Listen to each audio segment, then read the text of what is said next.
मैं आपका दोस्त अनुज गुप्ता स्वागत करता हूं अपने प्रोग्राम मेरी बातचीत में। मेरे प्रोग्राम में दुनिया भर की मशहूर हस्तियां शामिल होती हैं। आज मेरे को मौका मिला है अरुण जैमिनी जी से बात करने का। आज हमारे बीच में है हास्य कवि सम्राट अरुण जैमिनी जी। अरुण जी नमस्कार। नमस्कार जी, नमस्कार। कैसे हैं आप? मैं बिल्कुल ठीक हूँ अरुण जी, आप बताइए कैसे हैं? मैं भी लॉकडाउन में जैसा हो सकता है आदमी वैसा है। मुलाकात नहीं हो पा रही आपसे, ये जरिया हमने ढूंढा है आपसे मिलने का। क्या करें जी, कोरोना काल चल रहा है ये इसमें तो हम तो परिस्थितियां ऐसी हो गई है। इस ऐसी स्थिति हो गई है सोशल डिस्टेंसिंग की कि खुद से भी नहीं मिल पा रहे हम अच्छा ऐसा है। मैं आज अपने कान खिंचवाने के लिए आपके सामने आ गया हूँ क्योंकि आप हैं सर हाजिर जवाब, और सब जगह आप प्रसिद्ध हैं इस चीज के लिए। और हरियाणा का आदमी तो वैसे ही अपना फेमस है इसी काम के लिए कि भाई हाजिर जवाब जवाब तो तैयार रहते हैं आपके। लेकिन सर मेरे जो जितने भी दर्शक हैं वो मिस करते हैं आपको। मेरा आपसे जो जान पहचान है वो सन मेरे ख्याल से 2002 से है, और जब से सारे परिचित जितने भी हैं के बारे में पूछते रहते हैं भी अरुण जी से कब मुलाकात होगी अरुण जी से। तो अभी मुलाकात का जरिया मैंने यही सोचा है कि सर आपके बारे में जाने और आपके बारे में हम बात करें। बिल्कुल। आजकल तो अरुण जी मुलाकात आपके बारे में वैसे तो सॉरी मैं बीच में बोल पड़ा। मैं ये बोलना चाहूंगा अरुण जी आपके बारे में क्या है, वैसे तो सब लोग जानते हैं, सब आपसे परिचित है सब कुछ, लेकिन फिर भी मेरा था कि ठीक है आपसे डिटेल में बात करते हैं, कुछ निकलवाने की कोशिश करते हैं, कुछ ऐसे पल कुछ ऐसे पहलू जो लोगों को ना पता हो। बाकी अब मुझे नहीं पता कि आप वो निकालेंगे या नहीं निकालेंगे आपके अंदर से। आप आपका पूछेंगे तो जन्म जरूर सर, निकालेंगे। धन्यवाद सर। आपका जन्म हरियाणा में हुआ होगा सर, हरियाणा से है मेरे ख्याल से बिल्कुल। आप। मई नाल गडरी है जी। अच्छा जी।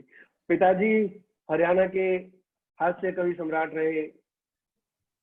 आपने पहले ही सोच लिया था कि आप भी कवि बनेंगे? ये सोच के तो कवि तो बन ही नहीं सकता आदमी, सोच के तो नहीं बन सकता, क्योंकि कविता तो ऊपर से ही आती है जी। वो सोच के तो आदमी बाकी सब कर सकता है, सारी कलाएं जो हैं आप सीख सकते हैं, लेकिन कविता एक ऐसी कला है जिसके लिए कोई आपको स्कूल कॉलेज नहीं मिलेगा। म्यूजिक के मिल जाएंगे, डांस के मिल जाएंगे, लेकिन कविता का नहीं मिलेगा, क्योंकि कविता तो आदमी सोच के थोड़ी लिख सकता है, कविता तो ऊपर से उतरती है बस। अंदर से बिल्कुल ठीक कह रहे हैं। तो अरुण जी आप पढ़ाई में कैसे थे, कि पढ़ाई में क्या, फिर मैं वैसे क्वेश्चन पूछूंगा आपसे, आपको बताने पड़ेंगे आज। पढ़ाई में जी ऐसा था कि मैं फेल तो कभी नहीं हुआ, लेकिन कभी ये भी नहीं हुआ कि मैंने टॉप किया हो।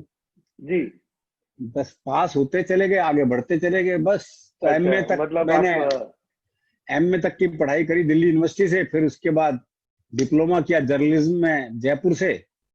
बस, पर फेल कभी नहीं हुए, पर ऐसा भी नहीं कि ओहो। बस चलता रहा, बस काम काम चलाऊ पढ़ाई की।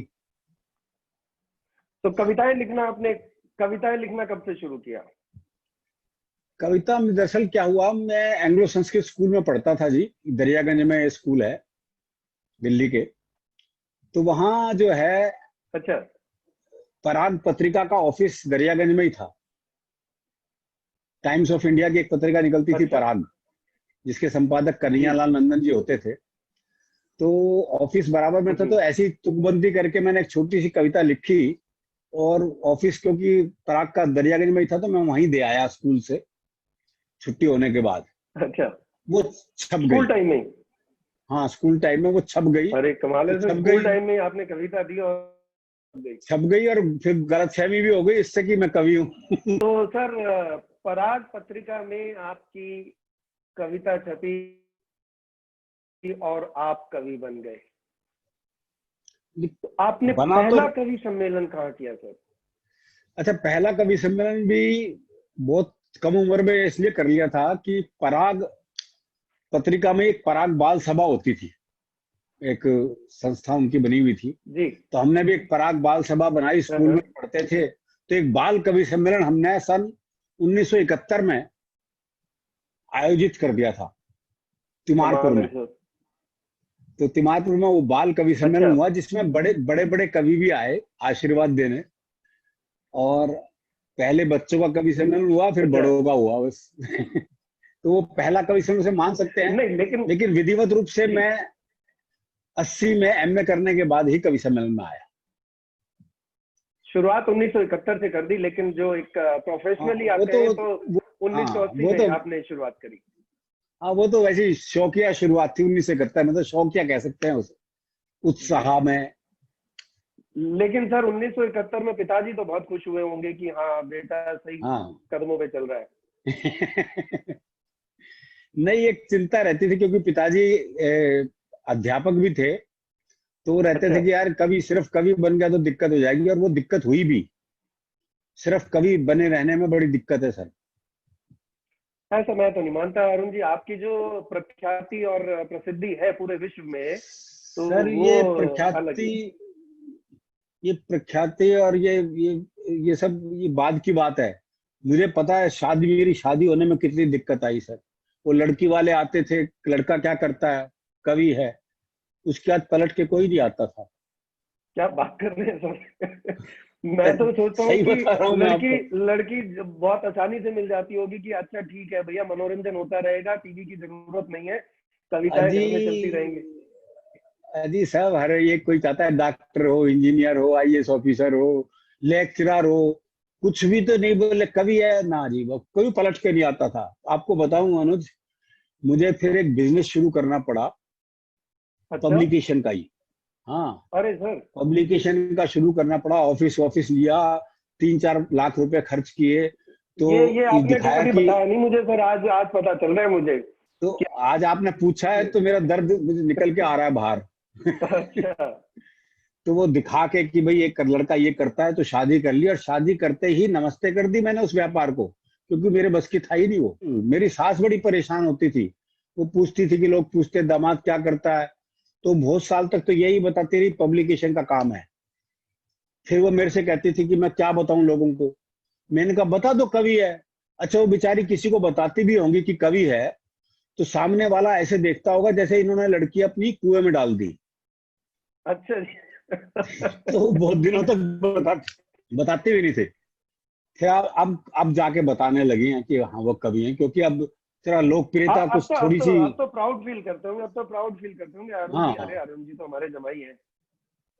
अब तो हाँ, मतलब बच्चे बिल्कुल भी और बिल्कुल। सब कि मामा है, चाचा है अरुण जी, और अरे हम बताते हुए फक्र महसूस करते हैं कि अरुण जी तो हमारे मित्र हैं। तो अब तो अरुण जी स्थिति अलग है। लेकिन सर हाँ मैं तो ये भाई मानता उस, हूँ अरुण जी कि अभी हम्म, थोड़ी सी स्थिति चेंज हुई है कि हास्य कवि सम्मेलन और जो ये लाफ्टर शो और वो काफी कुछ एक बदलाव आया है। आप क्या कहना चाहिए? बदलाव तो प्रकृति का नियम है सर। बदलाव तो हर क्षेत्र में आता है। हर क्षेत्र में बदलाव आया है, तो इसमें भी आएगा, ये स्वाभाविक है। तो इसमें नहीं, भी जो बदलाव पहले आया। वाला आपका टाइम था और अभी वाला टाइम है, दोनों में बहुत फर्क रहा होगा। नहीं फर्क, जब हम आए थे मंच पे तो मंच पे हास्य कवि बहुत कम होते थे, अधिकतर गीतकार होते जी, थे। गिने चुने नाम होते थे। गिने चुने नाम होते थे। हम्म। 8 गीतकार होंगे मंच पे, तो एक हास्य का कवि होगा, एक वीर रस का होगा। लेकिन धीरे धीरे लोगों में तनाव इतना बढ़ गया कि अब हास्य के रस के 8 कवि होते हैं, और एक वीर रस का होता है, और एक गीतकार होता है। हम्म। तो इतना फर्क आ जी। गया। तो अब हास्य की डिमांड ज्यादा है। अब हास्य की डिमांड ज्यादा है कि बिल्कुल मनुष्य जो है, आदमी जो है, वो वैसे ही पूरे दिन इतना खोया रहता है, चिंतित रहता है कि बिल्कुल उसे अब बिल्कुल। केवल हास्य में ही जाना है कि भैया कुछ पल हास्य के मिल जाए उसको। सही बात है, तनाव इतने हो गए ना जीवन में। तनाव इतने हो गए हैं। तो अरुण जी, आपने पूरे देश विदेश में सब जगह कवि सम्मेलन किए, कुछ ऐसे कवि सम्मेलन भी रहे होंगे जो एक यादगार बन गए होंगे आपके लिए, कि आपको लगा हो कि यार मजा आ गया। दरअसल यूनिवर्सिटी में बहुत मजा आता है कविता पढ़ते हुए। मुझे चंडीगढ़ यूनिवर्सिटी में एक कार्यक्रम किया था, लगभग 82-83 की बात है, वो मुझे अब तक याद है। क्योंकि ये कमाल की बात है कि स्टूडेंट्स जो अच्छा है रहा ना, होगा तभी याद है। नहीं स्टूडेंट्स जो है वो तनाव रहित होकर सुनते हैं। जी। बाकी जगह आदमी 10 तनाव लेके बैठा होता है कि यार वो वहां से पेमेंट लेनी है, उसको पेमेंट देनी है, यार पत्नी ने ये कहा था वो लेके जाना है, बच्चों का ये काम याद आ गया। लेकिन जो स्टूडेंट लाइफ है वो इन तनावों से मुक्त होती है। तो वो जो सुनते हैं और उनका आईक्यू भी लगभग सबका बराबर होता है, तो रिस्पांस भी बिल्कुल। उतना ही बेहतर मिल पाता है, क्योंकि वो एक साथ समझते हैं बात को। अब आप मेले ठेले में चले जाओ, कुछ समझदार हैं, कुछ मूर्ख हैं, कुछ अनपढ़ हैं, तो वो बात समझने में एक साथ कम्युनिकेट नहीं हो पाती। लेकिन स्टूडेंट में ये लाभ है, विद्यार्थियों में, कि वो बात सीधी पहुंचती है। आईआईटी दिल्ली हो या hmm. All India medical institute AIIMS में हो, तो ये इन जगह पे जो कार्यक्रम होते हैं वो अपने आप में कमाल होते हैं। बहुत सही कह रहे हैं कि 82 का आपको आज तक याद है, तो वही एक माहौल जो है आप फिर भी चाहते होंगे कि कभी वैसा माहौल अपना दोबारा से बने और वो सारी चीजें नहीं हो। आता है वो माहौल आता है कि स्टूडेंट्स के बीच में ही आ पाता है वो, बस उतना जी बेहतर। बिल्कुल और ठीक फिर कह रहे हैं। अच्छा, और विदेशों में भी अच्छा माहौल इसलिए बन पाता है कि जो विदेशों में लोग सुनने आते हैं, एक तो वो प्यासे होते हैं बहुत, बिल्कुल। सुनने की ललक उनमें ज्यादा होती है, और फिर वो भी हम्म। लगभग सेम आईक्यू के होते हैं सारे के सारे हम्म। लोग, तो इसलिए जी बात संप्रेषित बहुत अच्छी होती है। बिल्कुल ठीक कह रहे हैं। तो आपने देश विदेशों में इतने कवि सम्मेलन किए, किताबें पब्लिकेशन छापी, तो किताबें लिखी भी होंगी। हाँ बिल्कुल बिकी होंगी। शुरू में तो मैंने खुद ही छाप के बेची थी, फिर बाद तो वो में आप नहीं नहीं, खुद ही जो छाप के बेची थी वो लिखी भी आपने ही थी। हाँ लिखी थी ना, और क्या। मैं तो सोचा कि सर लिखवा के इधर उधर से, और आपने पब्लिकेशन, देखो मैं पब्लिशर हूँ तो इसलिए नहीं मुझे वो पता वो है कि। वो वो दूसरों की भी छापी थी, अपने भी छापी थी, दूसरों की भी छापी थी। अच्छा अच्छा। तो बाद में भी और किताबें प्रकाशित हुई, दूसरे पब्लिशर ने प्रकाशित की। हाँ फिर एक किताब डायमंड से आई, एक राधा कृष्ण प्रकाशन से आई। अच्छा। तो सर अवार्ड का सिलसिला भी आपका जारी रहा होगा। अवार्ड्स देश में भी और विदेशों में भी कविताओं के लिए। आपको अवार्ड ऐसा कौन सर, सा मोमेंट रहा, कौन सा अवार्ड ऐसा रहा कि जो याद है? देखो मैं पर्टिकुलर ये तो पूछ नहीं सकता कि आपको कितने अवार्ड मिले, क्योंकि आपको खुद गिनती नहीं होगी। लेकिन मैं ये जान सकता हूँ नहीं आपसे कि कहाँ पे आपको एक ऐसा अवार्ड कि हाँ यार ये मुझे पाना है और ये मैंने पा लिया। नहीं कोई भी ऐसा अवार्ड तो नहीं था कि जो मैंने सोचा ये मुझे पाना है। वो सब अपने आप मिलता चला गया सर। जब काका हाथरसी सम्मान मिला तो वो भी अपने आप मिला, वो भी इसमें भी बड़ी खुशी हुई। फिर जी। राष्ट्रपति जी ने सम्मानित किया, उस वक्त शंकर दयाल शर्मा जी राष्ट्रपति थे जब। अच्छा। प्रधानमंत्री अटल बिहारी वाजपेयी थे, तो उनके घर पर 6 साल में कम से कम 6 कवि सम्मेलन उनके घर पर हुए थे जब वो प्रधानमंत्री थे। अरे, और जब वो, और वहां पे आपको अब तो जाने का मौका मिला, मतलब खूब अटल अरे बिहारी जी के कविताएं घर। सुनाई और उन्होंने सम्मानित किया, वो एक अलग खुशी थी। लेकिन हरियाणा गौरव सम्मान जब हरियाणा सरकार ने दिया तो उसकी एक अलग खुशी थी। तो मतलब कमाल है सर। हर सम्मान खुशी देता है जी। कोई छोटा सम्मान भी, सम्मान छोटा नहीं होता, कोई भी सम्मान सम्मान बड़ा छोटा ही नहीं है। होता। हाँ, जी कोई जी भी जी। सम्मान वो है, वो बड़ा ही है, तो वो खुशी होती है। तो हर सम्मान लेकिन से आपने खुशी जैसे मिलती है। बताया कि प्रधानमंत्री निवास पे आपने जाके कवि सम्मेलन किए, और अटल जी को खुद जो एक हृदय, मतलब कवि सम्राट कहो तो वो, बिल्कुल उनको जाके आपने कविताएं सुनाई, तो आपका दिल गदगद हो गया होगा कि आज यार मैं अटल जी के सामने कविता पढ़ रहा हूँ। तो बिल्कुल। वो अपने आप में कमाल खुशी ये होगी। कमाल ये था सर कि पूरी कैबिनेट, पूरे एनडीए के सारे सांसद सब बैठे होते थे, और वो कवि सम्मेलन होता था खूब। मतलब, और ये विनोद खन्ना और शत्रुघ्न सिन्हा उन दिनों सांसद थे, आडवाणी जी उप प्रधानमंत्री थे, सब विद्यमान होते थे। तो ये एक हाँ हाँ। अलग ही सुख था वो अब शायद मेरे ख्याल से अब तो संभव नहीं है। मतलब अलग ही मजा होगी। उसका एक अलग नहीं आनंद अब था। वो चीजें कहाँ, अब तो सर। जी जी जी। अब तो मेरे तो ख्याल से संसद अलग को ही। हंसे हुए भी बरसों, अनुज जी, संसद को हंसे हुए भी बरसों हो गए होंगे अब तो। अब तो मेरे ख्याल से हंसी नहीं, अब तो बस वो टांग खिंचाई और वही सारी चीजें चलती है जो वो हाँ, अटल जी ने जब सुना दिया अटल जी ने।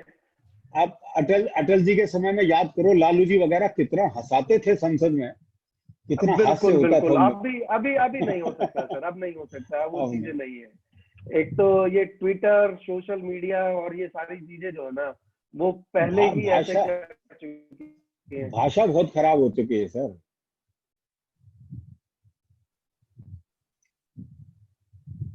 भाषा बहुत खराब हो चुकी है, बहुत ज्यादा हो चुका है। तो आज कुछ तो सुना दीजिए जो आपने अटल जी को सुनाया हो, और आज मेरे दर्शक भी वो सुन सके कि जिस पे अटल जी ने कहा हो कि अरे यादव जी। चलो ऐसा कर देते हैं, मैं तो वो सुना देता हूँ जी। दरअसल अटल जी के टाइम पे ही कारगिल हुआ था, हाँ जी। और कारगिल हमारे भी अवस्था में कि सोच की अवस्था में पहला युद्ध कारगिल ही था, क्योंकि 1971 में जो युद्ध हुआ था उस वक्त हमें युद्ध का पता भी नहीं था कि युद्ध किसे कहते हैं। उस समय तो आपने बाल कवि सम्मेलन बाल किया कवि था थे। तिमारपुर में। हम बाल हाँ, कवि थे तिमारपुर में जी। तो उस वक्त जो है वो तो संभव नहीं था कि हम कोई युद्ध पे कविता लिख सकते हो। तो हाँ, तो मैंने कारगिल ये पहला कारगिल युद्ध के था। टाइम कारगिल के टाइम पे मैंने एक हास्य की कविता लिखी। कारगिल वैसे वीर रस का विषय है या करुण रस का विषय है, लेकिन मैंने कोशिश की उसमें से हास्य रस निकालने की, और जी ये अटल जी को सुनाई तो अटल जी भी बहुत प्रसन्न हुए। तो आप जी। सुनिए इस कविता को, मजा आएगा आपको। सीमा पर जैसी छिड़ी लड़ाई, देशभक्ति की भावना सब में उमड़ आई। कुर्बानी का कुछ ऐसा चढ़ा जुनून कि घायल सैनिकों को सभी देने लगे अपना अपना खून। वाह जी नेता वाह। हो या व्यापारी, कवि हो या भिखारी, खिलाड़ी हो या संगीतकार, अध्यापक हो या बेरोजगार, तरह तरह के लोगों का जब घायल सैनिकों में खून चढ़ा तो सबका प्रभाव अलग अलग पड़ा। एक क्या भिखारी खूब। का खून जब सैनिक के शरीर में गरमाया तो हम्म। दुश्मन का गिरेबान पकड़ के गिड़गिड़ाया। जरा इस भिखारी का तरफ भी खून। ध्यान दे दे, जरा इस तरफ भी ध्यान दे दे, दे दे ऊपर वाले के नाम पे अपनी जान दे दे। वाह जी वाह, वाह जी वाह। इतना कहकर जैसी उसने जान ली, दूसरे दुश्मन ने उसकी नीयत फौरन पहचान ली। वो वापस नियंत्रण रेखा की तरफ भाग चला। हमारा सैनिक बोला, जो दे उसका भी भला, जो ना दे उसका भी भला। जो दे उसका भी भला, जो ना दे उसका भी भला। क्या कवि खूब। का खून चढ़वाए सैनिक ने, ये कवि बड़ा खतरनाक होता है जी। हाँ हाँ हाँ। लॉकडाउन से पहले की घटना है, मैं हवाई जहाज से जा रहा था, एक सज्जन बराबर में बैठे थे, तो उन्होंने पूछ लिया आप क्या करते हैं। मैंने कहा मैं कवि हाँ, हूँ। मैंने पलट के पूछा और आप? बोला जी मैं बहरा हूँ। बह रहा हूँ। वाह जी वाह। कवि का खून चढ़वाए सैनिक ने जब दुश्मन को हम्म अपने चंगुल में फंसवाया तो दुश्मन गिड़गिड़ाया, माफ कर दो हम्म। माफ कर दो। सैनिक बोला जाओ तुम्हें माफ किया। इतना कह के पहले तो उसने बंदूक की नाल साफ करने वाले ब्रश से दुश्मन का कान साफ किया, फिर अपनी कविताओं का बारूदी पुलिंदा बंदूक की जगह अपनी बंदूक में जुबान उतार। में भरी और दाग दिए 12 दोहे 24 कविताएं 36 चौपाई। और दाग दिए 12 दोहे 24 कविताएं 36 चौपाई, और जब तक उसके प्राण नहीं निकले उससे तालियां बजवाई। तालियां बजवाई। वाह जी वाह। अध्यापक के खून वाला सैनिक निहत्था ही दुश्मन के बंकर में आया। अच्छा, वो निहत्था जा भी सकता है जी, जब वो 60 बच्चों की क्लास में निहत्था जा सकता है हाँ बिल्कुल ठीक बात है। तो उसे वहां क्या खतरा। हम्म। अध्या, अध्यापक के खून वाला सैनिक निहत्था ही दुश्मन के बंकर में आया, एक का कान मरोड़ते हुए गुर्राया। अच्छा, मेरे पीरियड में आधी क्लास भाग गई। हम्म तुम सब लोग इस क्लास में कहां से आ घुसे? तुम हम्म। सबके नाम तो स्कूल से सन 47 में ही कट चुके। और क्या ये बनकर, याद करो सन 71, जब हमने चमत्कार दिखलाया था, 90,000 नालायकों से एक साथ कान पकड़वाया था। अबे मूर्ख, हम सारे देश के चहेते हैं, इतिहास पढ़ाते पढ़ाते भूगोल बदल देते हैं। बिल्कुल ठीक, बिल्कुल ठीक। अध्यापक का खून। सुनो ये, सुनो ये बंदूक यहां से हटाओ, हम्म जाओ किसी पेड़ पर से एक मोटी डंडी तोड़ कर लाओ। हम्म। पूरी चोटी पर उधम मचा रखा है, फौरन मुर्गा बन जाओ। क्या खूब। और मुर्गा बने बने ही अपने खून से 40 बार जय हिंद लिखकर दिखलाओ। तुम्हें बंदूक में ना गोली भरनी आती है ना चलानी आती है, कुछ दिन मेरे घर ट्यूशन पढ़ने आओ। क्या खूब। एक फिल्म अभिनेता का खून चढ़े सैनिक से अफसर का निशाना लगाओ। हम्म। सैनिक बोला पहले कैमरामैन बुलाओ, पहले कैमरामैन बुलाओ और लाइट जलवाओ। अफसर बोला लाइट जलवा के मरवाएगा? तो सैनिक बोला मुझे मरने का डर मत दिखाओ, ये काम मैं पहले भी कर चुका हूँ। अब से पहले 15 फिल्मों में 50 बार मर चुका हूँ। हाँ, मुझे मरने का डर मत दिखाओ। अफसर अफसर चौका 15 फिल्मों में 50 बार, ऐसा तूने क्या करा था? सैनिक बोला, क्यों? रीटेक में क्या तेरा बाप मरा था? फिल्मोनिया से ग्रस्त व्यक्ति के खून ने और कमाल दिखाया, आगे बढ़ते दुश्मन को देखते ही चिल्लाया, जाने तुम्हारे पांव देखे बहुत गंदे हैं, इन वादियों में घिन आएगी, इन्हें हमारी जमीन पर मत रखना, जमीन मैली हो जाएगी। मैली हो जाएगी, क्या खूब। और शिक्षा व्यवस्था पर एक व्यंग आप जुड़े हैं।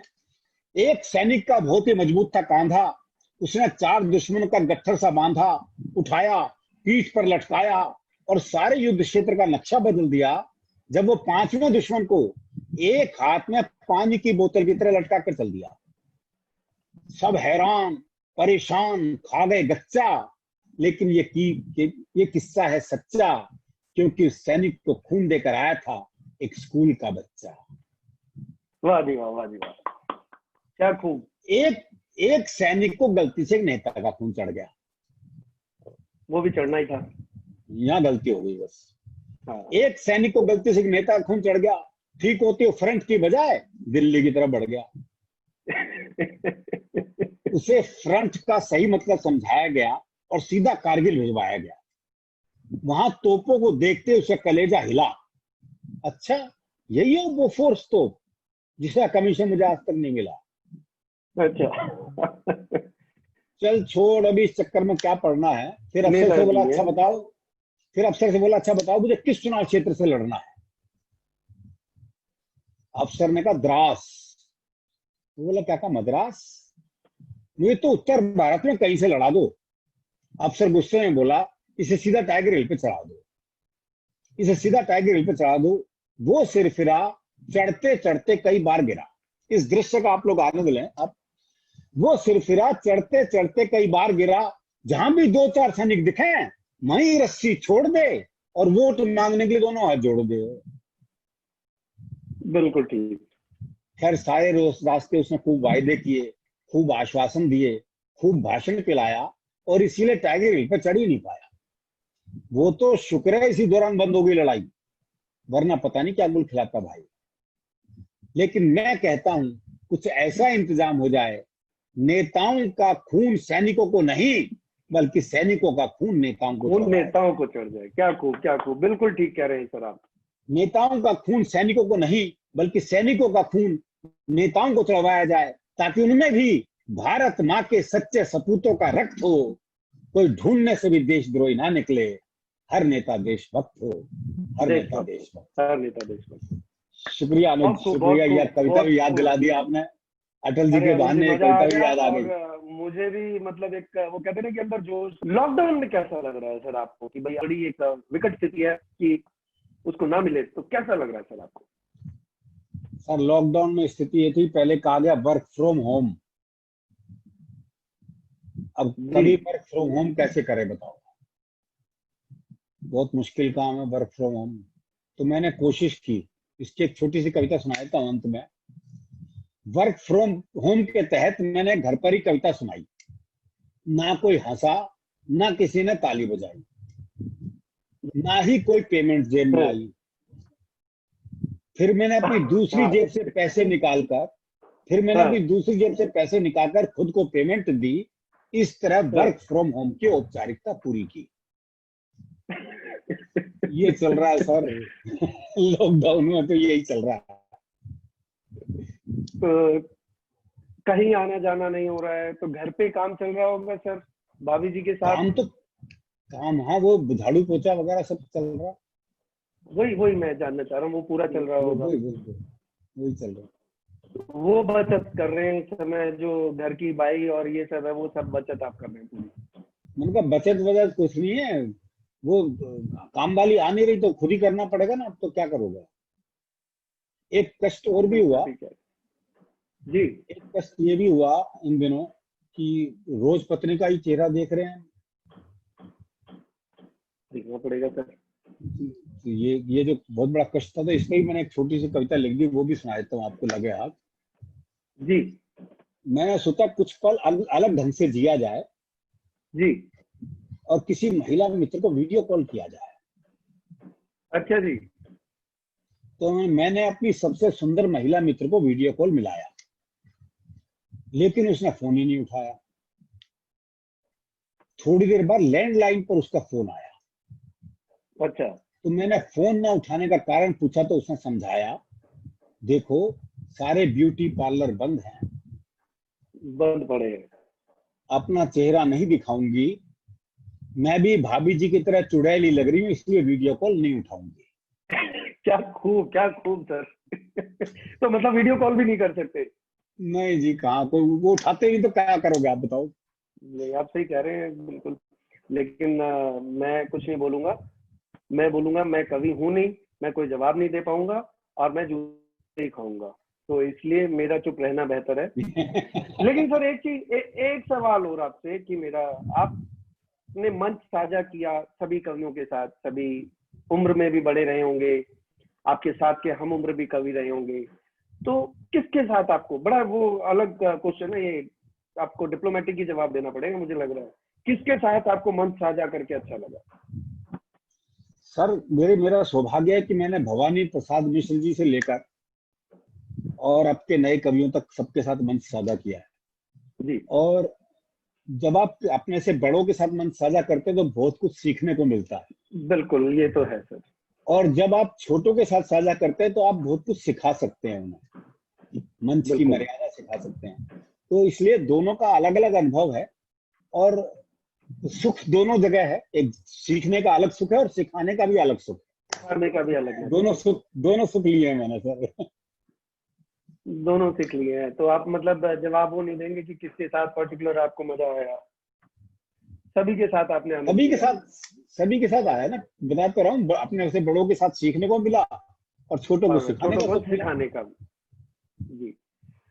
आपने बड़े बड़े टीवी शो भी किए, और उनमें आपका सबसे लोकप्रिय कौन सा रहा कि भाई आपको खुद आनंद आया उसमें? नहीं, वाह वाह क्या बात है, मैं तो कवि सम्मेलन को लोकप्रियता दी सर। वाह वाह क्या हाँ, बात कार्यक्रम वाह में वाह वाह वाह की बात कर रहे हैं। उसने ग्लैमर दिया कवियों को, वरना उससे पहले वही कवियों की इमेज वही थी, थैला लटका हुआ है, टूटी हुई चप्पल है। तो वो इमेज कवि की जो थी वो टूटी वहां से। तो शैलेश जी का मतलब इसमें मैं धन्यवाद करना चाहूंगा। शैलेश जी ने हाँ ये बिल्कुल। प्रोग्राम शुरुआत करके और सभी कवियों को एक नया आयाम दिया, तब से एक ये हुआ कि उस कवि सम्मेलन को थोड़ा ग्लैमर मिला। हाँ ग्लैमर मिला, इसमें कोई शक नहीं कि उस ग्लैमर। कार्यक्रम से ग्लैमर आया। जी जी जी जी। कभी भी अब चलो। मंच पे सोफे वोफे पे बैठने लगे। पहले तो गद्दा बिछा के हाँ और बस, वहां पे बिठा दिया जाता था, और दो तकिए बिल्कुल, लगा दिए जाते थे कि भैया बैठो, बस हम कुर्सी पे बैठ के सुनेंगे लेकिन आप नीचे बैठो। आप नीचे बैठो। तो जी। ये फर्क आया बाद में। ये बाद में ये वाह वाह से आया। थैंक्स शैलेश जी, बिल्कुल। आपका बहुत बहुत धन्यवाद जो इसने आपने एक कवि सम्मेलन को एक नए आयाम और नया मुकाम दिया सबको। तो अरुण जी, बहुत अच्छा लगा आपके साथ, आपने बहुत जो अच्छा अपना लगा समय अनुज। दिया इसी समय। और मैं आपसे निवेदन करूंगा कि अभी बहुत ही जल्द हिंदी दिवस समारोह है अपना, हम फिजिकली तो कहीं नहीं मिल पाएंगे, इसी तरह से मैं आपको आमंत्रित करूंगा कि मेरे प्लेटफॉर्म पे एक कवि सम्मेलन का हम आयोजन कर सकें, और हिंदी के जितने भी टीचर्स हैं उन सबके साथ में आपको जोड़ सकूं, सबको रूबरू करवा सकूं वो हिंदी कवि वो सम्मेलन सुख में। भी बिल्कुल अलग होगा सर, वो सुख भी बिल्कुल अलग होगा। पहले भी मैंने आपके कई कार्यक्रम किए हिंदी दिवस के, हिंदी जी जी जी। टीचर्स को, हिंदी शिक्षकों को कविता सुनाना तो अलग सुख है ही। सुख बिल्कुल बिल्कुल बिल्कुल। आपके साथ जुड़ के लेंगे। चलो, धन्यवाद अरुण जी। नमस्कार। धन्यवाद बहुत जी। बहुत धन्यवाद, आपने समय दिया आपका भी अपना। धन्यवाद, और आपके द्वारा जितने दर्शक और श्रोता हैं उन सबका भी धन्यवाद। और मैं एक और निवेदन करूंगा, अरुण जी ने अपना एक यूट्यूब चैनल बनाया हुआ है, अरुण जेमिनी के नाम से आप सर्च कर सकते हैं यूट्यूब पे, और उनकी कविताएं आप उनके यूट्यूब चैनल पर सुन सकते हैं। आप को इधर उधर जाने की जरूरत नहीं है। और दोस्तों, मिलते हैं फिर आपसे बहुत जल्द अरुण जी के साथ मेरे अगले प्रोग्राम में। धन्यवाद अरुण जी। नमस्कार। नमस्कार जी।